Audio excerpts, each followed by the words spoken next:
Hello mga katarot! So, ang tema natin ngayon ay mahal ka pa ba ng person mo?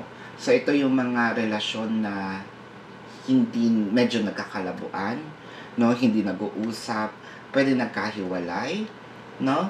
Again, this is a timeless reading. Hindi aksidente na nakita mo ito. Probably this is a sign, no? Kung bakit nakita mo ito at ito yung kasagutan sa inyong mga tanong, no? So, sisimulan na natin.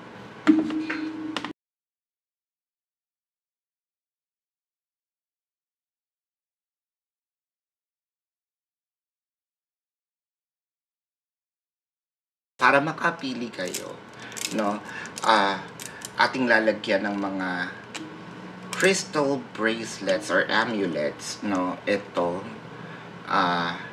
mga baraha, no. So, ito po ang unang card. Ito ay ang rose quartz, no. So, kung ito po ay nangungusap sa inyo, so ito po ang pipiliin ninyo.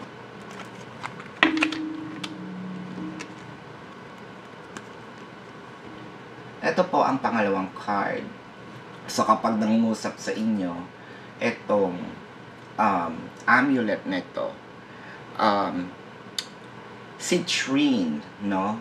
So, ito po ang pipiliin ninyo. Pwede naman kayong pumili ng, of course, isa, dalawa, no? Kung gusto nyo panoorin, mas maganda yung buong video. Ito po ang pangatlo, ang jade card. So, sisimulan na natin. Card number 1, card number 2, card number 3, or pile number 1, pile number 2, and pile number 3. So, pile number 1, ito ang inyong pinili, ang rose quartz na amulet, no, or bracelet. So, tignan natin, no, ang inyong reading. By the book, Mending, and Orphaned. So, nakakita ko meron pa talaga ditong pag-uusap na mangyayari, no? Kasi parang ang nangyari dito is binigyan kita ng sabihin nating lesson, no? Para magpagtanda. So, pwedeng ikaw ito, pwedeng ito yung taong mahal mo, no? So, kumbaga, hindi pa tayo tapos. Kaya may mending dito, no? Magbabati pa rin tayo, no? Hindi lang kita kinakausap para alam mo, no? Malaman mo kung ano yung ginawa mo. With the material and spiritual prosperity, the hope and conflict and defeat. So, sa ngayon, parang ang nararamdaman mo, wala ka pang nakikitang pag-asa na itong taong ito ay mag-reach out anytime soon, no? Pero alam mo na itong relasyon ay wala pang tuldok, no? Hindi pa tapos. Kumbaga, sa isang kwento, nandun tayo sa padayon, no? Ang ganda naman nung title na yun, padayon. So, tignan natin ang core ng inyong napiling spread. Tingnan natin ang energy. The Four of Pentacles. So, parang meron talaga ditong mga pagpipigil, no? Meron talagang hindi pagbigay either ng attention, ng let's say affection, hindi pag-response. Ayan, so pwedeng nag-message na tayo or nag-message na sila, no? Hindi pa rin natin ibinibigay ang response. Actually, ang Four of Pentacles, nandun siya sa pwedeng positive or negative yung reading. 'Di ba? Kasi nangangahulugan ito na kapag nasa Four of Pentacles ka, no? Pwede ngang ang sinasabi natin dito is pwedeng nagsimula ito sa selos, no? And possessiveness. Kasi, ang Four of Pentacles, ito yung ikinikip ko sa sarili ko, no? And I feel like ito yung naging dahilan bakit nag-slow down, no? Siguro nagsimula ito sa selos, di ba? Whether may nakita, hindi, pwedeng kutob, yeah, pero selos. So, ibig sabihin, hindi pa ito ganun hindi pa talaga close. Kasi pwede itong pag-usapan. Pwede itong linawin, hindi ba? So, kapag sa single naman, no, let's say sabihin natin single ka tapos hininto mo o hininto niya ang pagbibigay or let's say mutual understanding, no, ng kanyang energy. Pwede itong merong mga resentment, no, pwedeng mga grudges, ibig sabihin baka tinitignan niya itong past experience, no, natakot kumbaga na baka mangyari uli yung dati, no. Six of Wands and the Four of Pentacles is clarified by the Four of Pentacles. So, ang ibig sabihin talaga nito ay malaking paghinto. So matagal-tagal pa muna, no, bago magkaroon ng responde, kumbaga, no. The Nine of Wands, pero hindi nangangahulugan na saradong kwento na ito. With the Nine of Wands, I believe na ito yung magsisimulang muli, mag-o-open muli, no, ang libro. Kumbaga, sabihin natin, nakapause lang ang kwento ninyo. With the Tower moment and the Three of Swords. Kasi masyado siyang nasaktan or masyado kang nasaktan dahil sa mga impormasyon na nakita mo, narinig mo, hinala mo, no, or hinala niya. Pwede nyo i-switch yung energy. Pwedeng siya yon, pwedeng ikaw yon. So kung nandito kayo sa reading na to, comment down below, no, ako to, no. Nagsimula kami sa selos with the Strength card. Ayan na nga. Para kasing mas na ang bugso ng damdamin, yun ang nauna, no? Mas nauna ang buka ng bibig kaysa pakinggan, no, ang isang kampo, ang kabilang kampo. The King of Wands and the Ace of Swords. Meron naman talaga ditong with the King of Wands, ito yung taong napaka-totoo kapag nagsalita, no? And explain niya yung totoo niyang nararamdaman kasi hindi ko yun gusto. If this is on the other side with the King of Wands, totoo din naman yung sinabi ko, no? Mali yung hinala mo. Ito yung totoong nangyari. Pero siguro, no, yun doon sa taong nagselos, hindi yun klaro sa akin, hindi ko binibili, no? Wag ako, no? Wag ako dahil hindi sa akin uubra yung mga ganyang bagay. Nakita ko na yan dati, 'di ba? Pwedeng sa'yo or sa dati kong karelasyon. Pero hindi siya, it doesn't make sense. Hindi nagko-connect the dots, 'di ba? With the Eight of Pentacles. So pwedeng pinagseselosan ang katrabaho, no? Nako, let me know. Baka meron ditong picture na nakita, comment nyo, no? Na ako nga to, meron akong nakita, pinagselosan ko, or pinagselosan niya, nakatrabaho ko. Page of Swords and the Ace of Wands. Nako, ang hinala, nakikipaglandian tayo, no? Siguro, panggabi ang trabaho, no? Siguro, merong mga senyales dito or mga kwento-kwento or haka-haka na itong trabahong ito ay maraming kalandian, no? Maraming nagaganap na kababalaghan. So, let's see. With the Five of Swords, ibig sabihin, mananatili at nananalo pa rin ang pag-ibig na ito, ang relasyon na ito. Meron lang talagang hindi klaro na kailangan dapat mapag-usapan.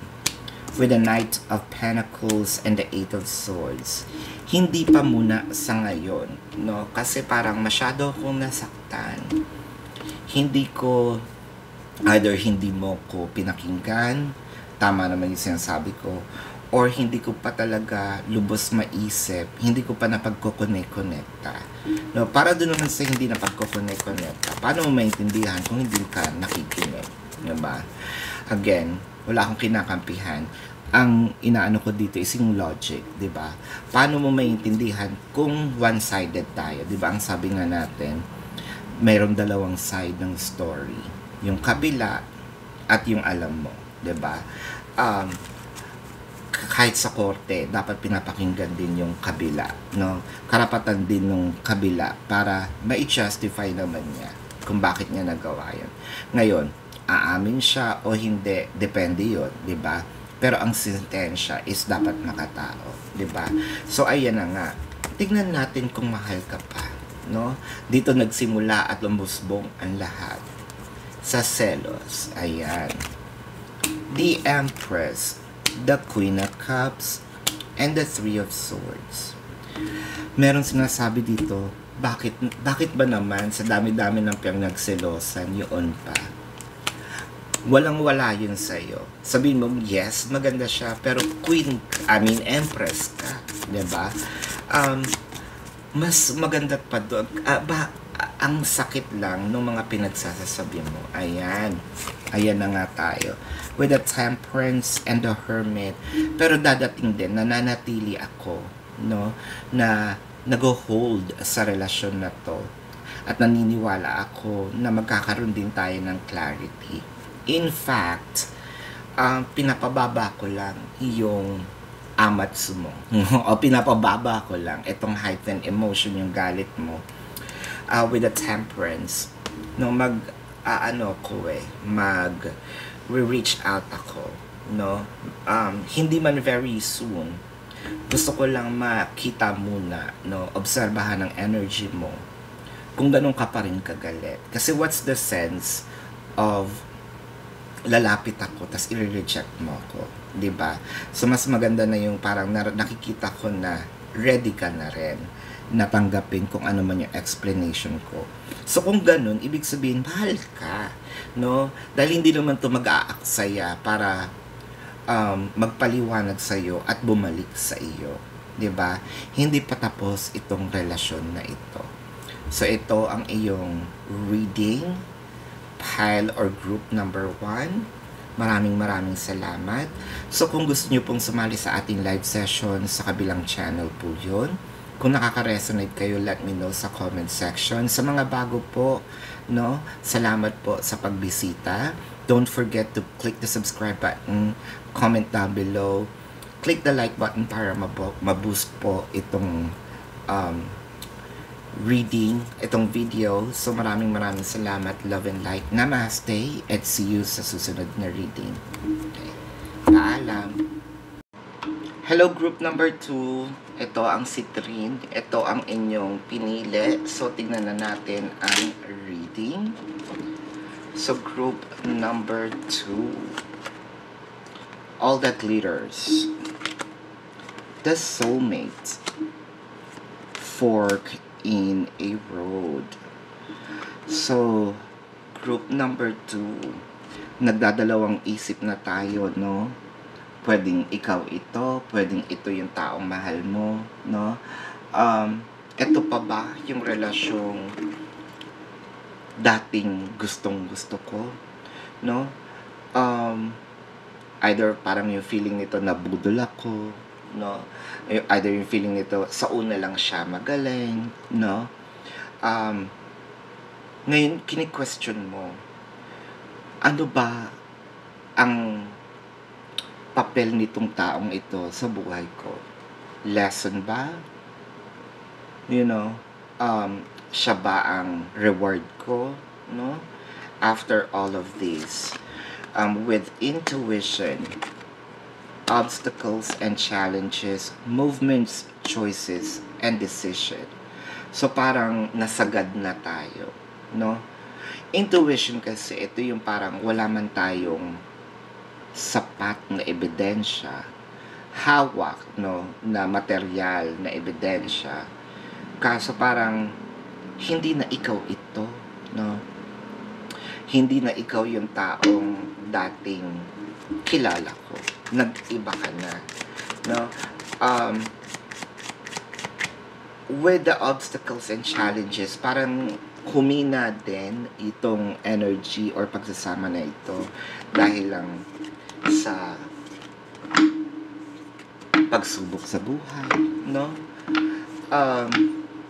I think gagawa ito ng desisyon, either magi-stay or mag-move on. So parang kailangan nito ng time.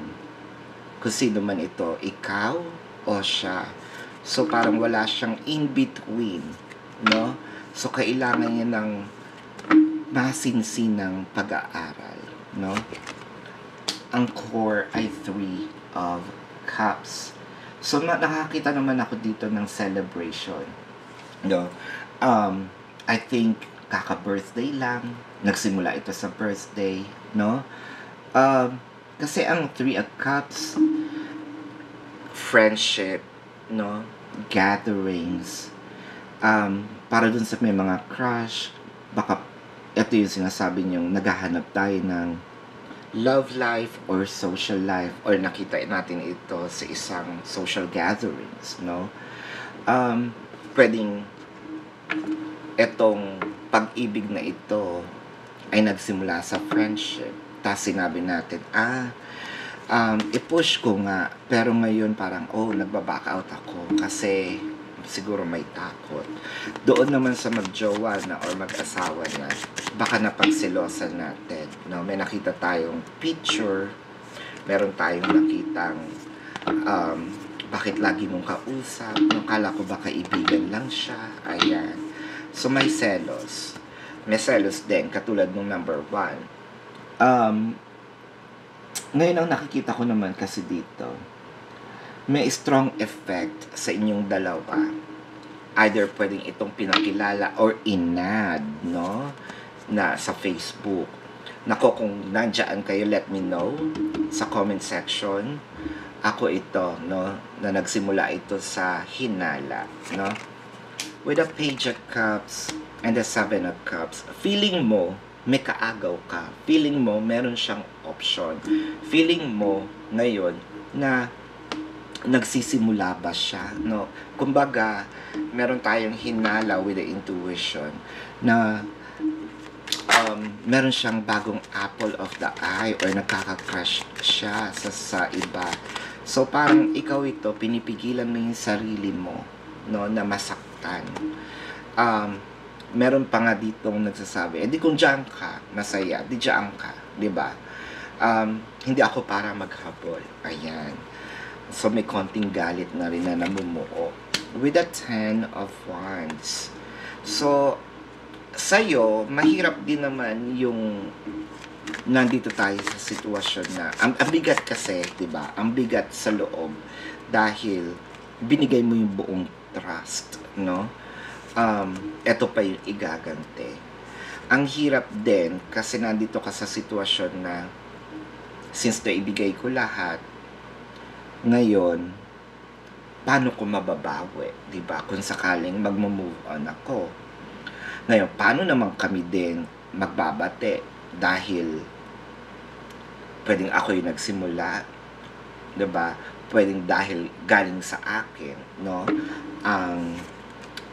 Kaya nagliyab, no? Dahil inopen ko. Pero kung hindi ko naman yung i-open, baka magtuloy-tuloy.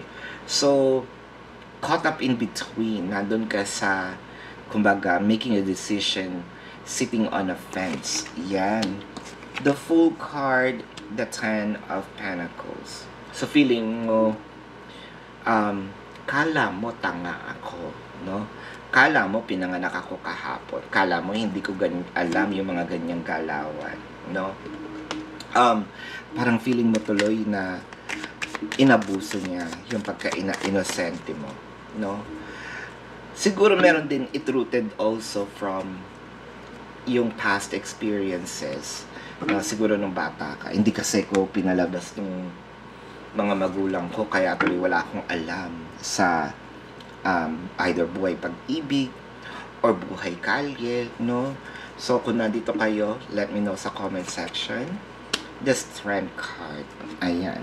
Namuuna talaga ang galit. So, hindi kita kakausapin. So, paano nagli-link si pile number 1, si Rose Quartz, at saka itong si Trin, no? Pwedeng pinili nyo itong dalawa. Kung pinili nyo yung dalawa, let me know. Pile number 1, pile number 2, comment nyo po sa baba. The Strength card, nagsisimula na yung inis, yung galit, no?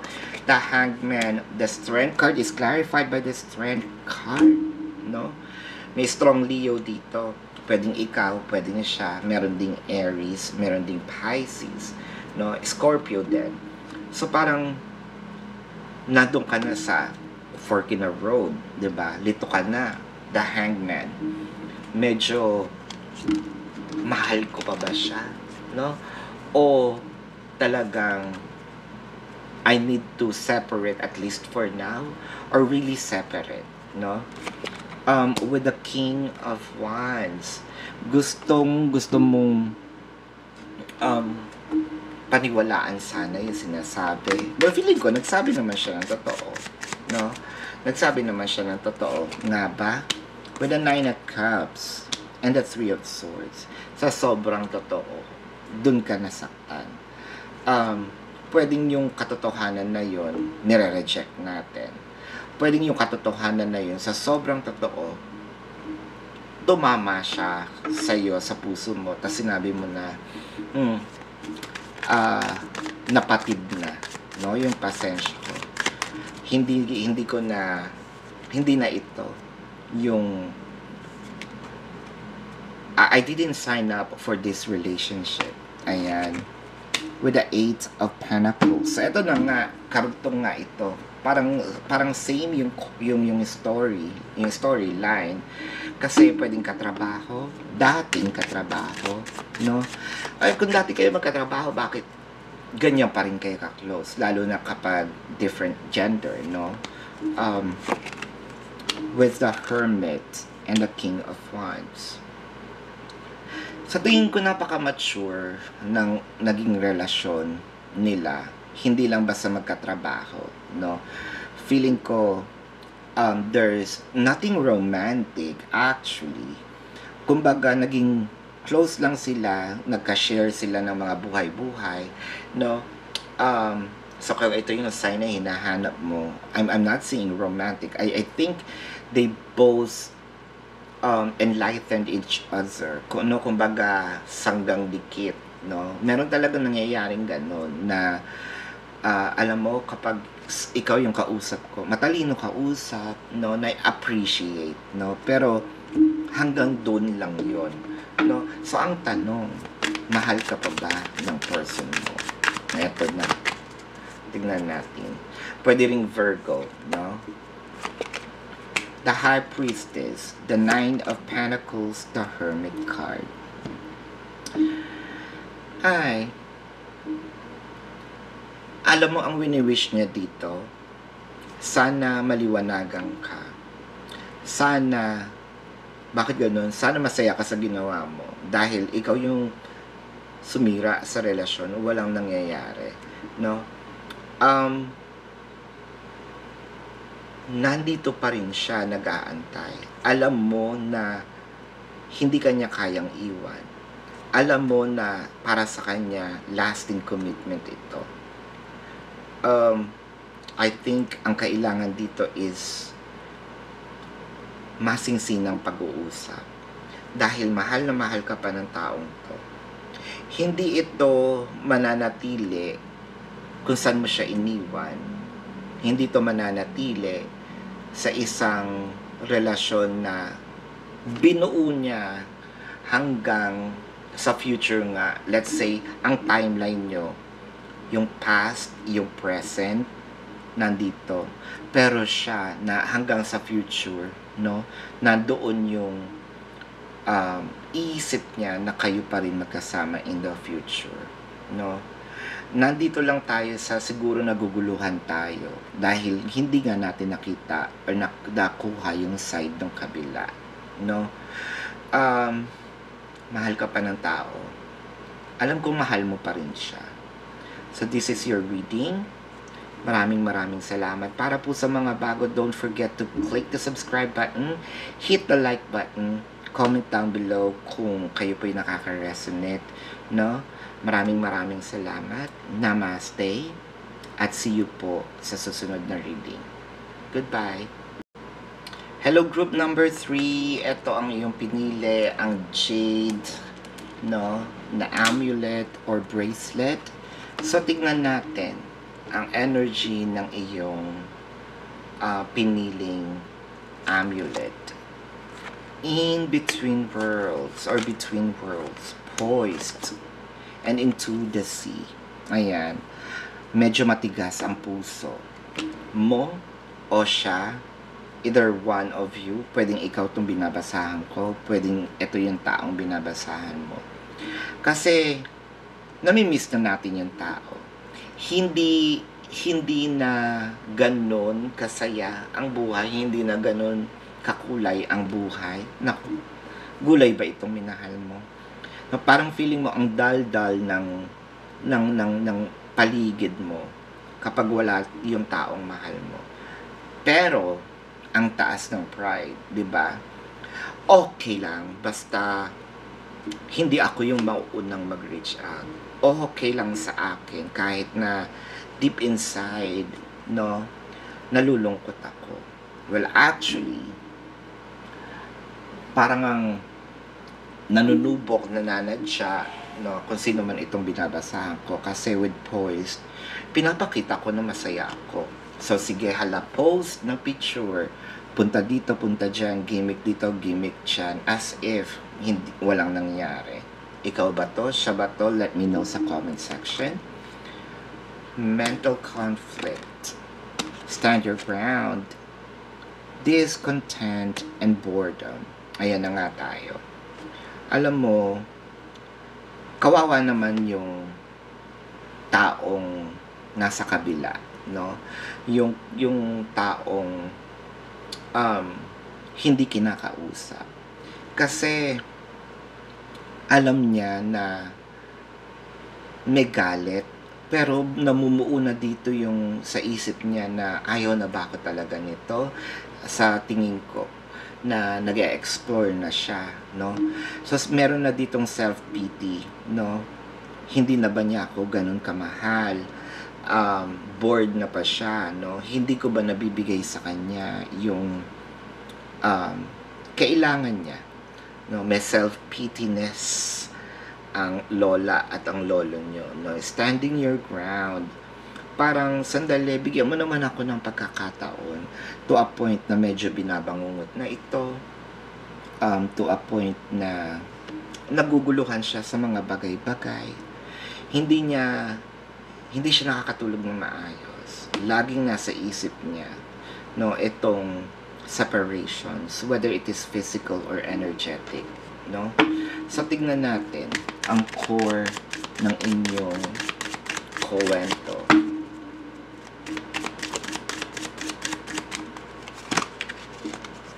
The Nine of Wands. Naku, nag-aantay to.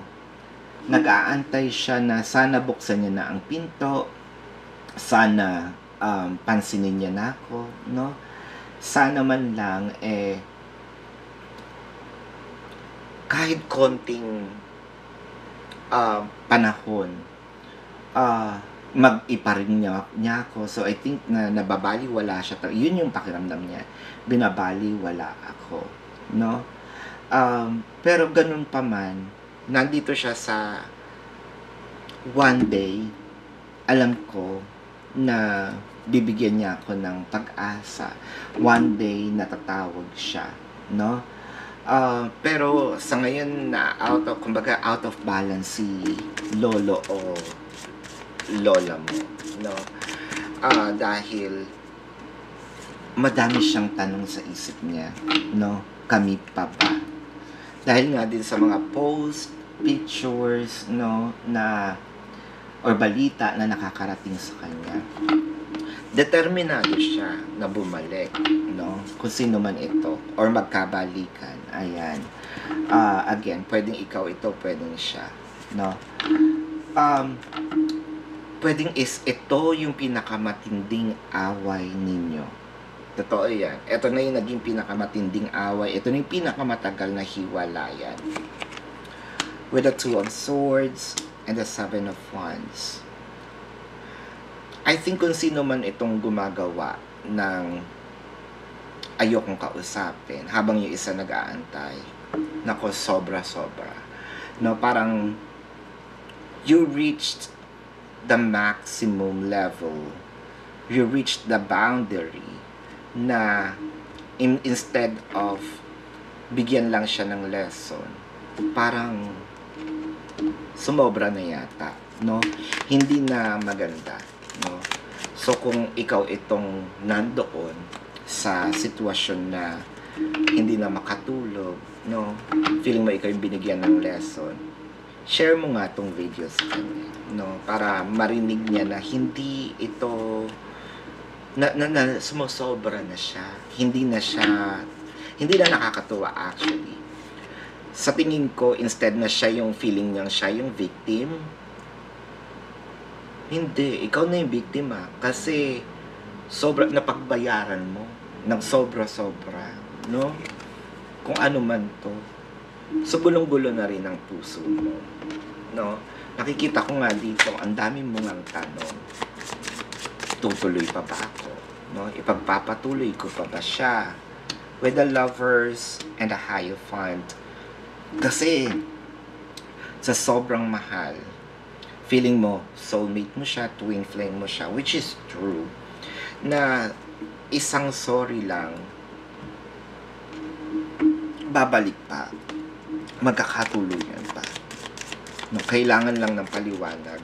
And I think siguro kailangan mo rin magsalita kung ikaw man ito, no, na hindi sa maayos na paraan na it's not about the words, it's how it comes across. Paano? Pwede kong sabihin na pahingi lang tubig, 'di ba? At pwede ko rin parehas yung sasabihin ko. Pahingi ng tubig. Or, pahingi ng tubig. Parehas lang yung word. Pero, how it comes across, yung una, ba't kita bibigyan? Nakaangil ka. Diba? Ba't kita bibigyan? Ano ko, utusan mo? Dun sa kabila naman, pahingi ng tubig. So, parang nandun yung, kailangan niya. No? Siguro, madaming, yung emosyon na, siguro hindi siya makatayo. No? Nandun yung pagiging concern. So nakita nyo, it's not about the word. Pwedeng parehas yung sinasabi nyo, pero how it comes across is different. Pwedeng yung interpretation niya iba. No? Ibahin natin. Where's the High Priestess in here? Parang ang siguro, iba nga yung interpretation. Kailangan i-balance, no?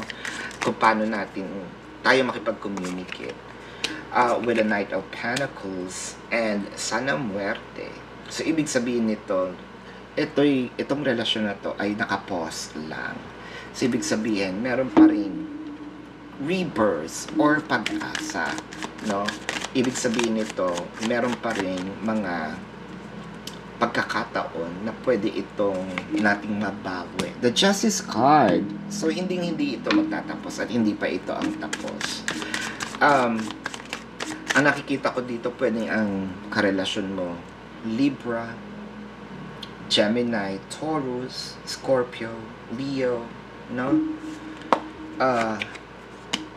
The Ace of Cups and the Six of Swords. So, isa lang itong pagsubok na maayos pa. Pero katulad ng sinabi ko, ito yung pinakamatinding pagsubok sa relasyon ninyo, no? With a Temperance. So, magkakabalikan pa. Kumbaga, magkakaroon kayo ng sharing of cups. Ano yung nararamdaman mo ng panahon na yun? ano yung nararamdaman niya ng panahon na yon. And I think babalansihin nito yung init-lamig, no? With the Queen of Swords, the High Priestess, kailangan lang mahimasmasan yung tao kung sino yung gumagawa nitong pinag-iisip yung kabilang tao, no? With the Queen of Swords, baka sobrang galit na hindi na balanse. Kaya kailangang isend mo to, no? I-share mo to sa taong mahal mo. Kahit sabihin, pakinggan mo lang, no? Yung pile number 3. Ayan. So, ang tanong, mahal ka pa ba niya? Diba? Yun ang million-dollar question. The Knight of Pentacles, the Strength card, and the Four of Pentacles.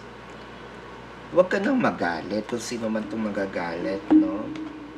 Sige na, dahil alam ko mahal mo pa siya. Marami lang ditong controls, no? In fact, siguro ang hinihingi lang nito is sorry at pangako na hindi na mauulit, no? With the Seven of Pentacles and the Two of Wands.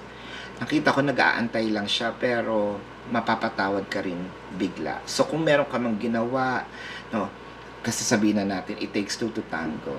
Hindi rin naman to basta lang, you know, ipo-point natin yung fingers sa kanya.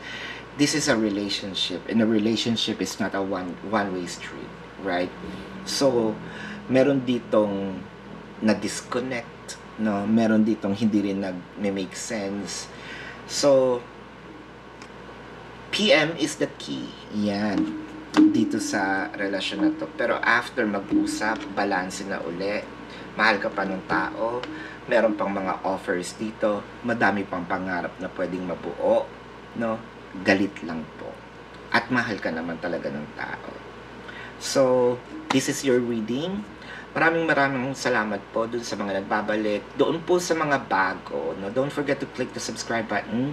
Smash the like button. Kung gusto niyo po sumali sa ating live sessions, sa kabilang channel po yun. Kung nakaka-resonate kayo, let me know sa comment section. At maraming salamat. Love and light. Namaste. At see you po sa susunod na reading. Goodbye.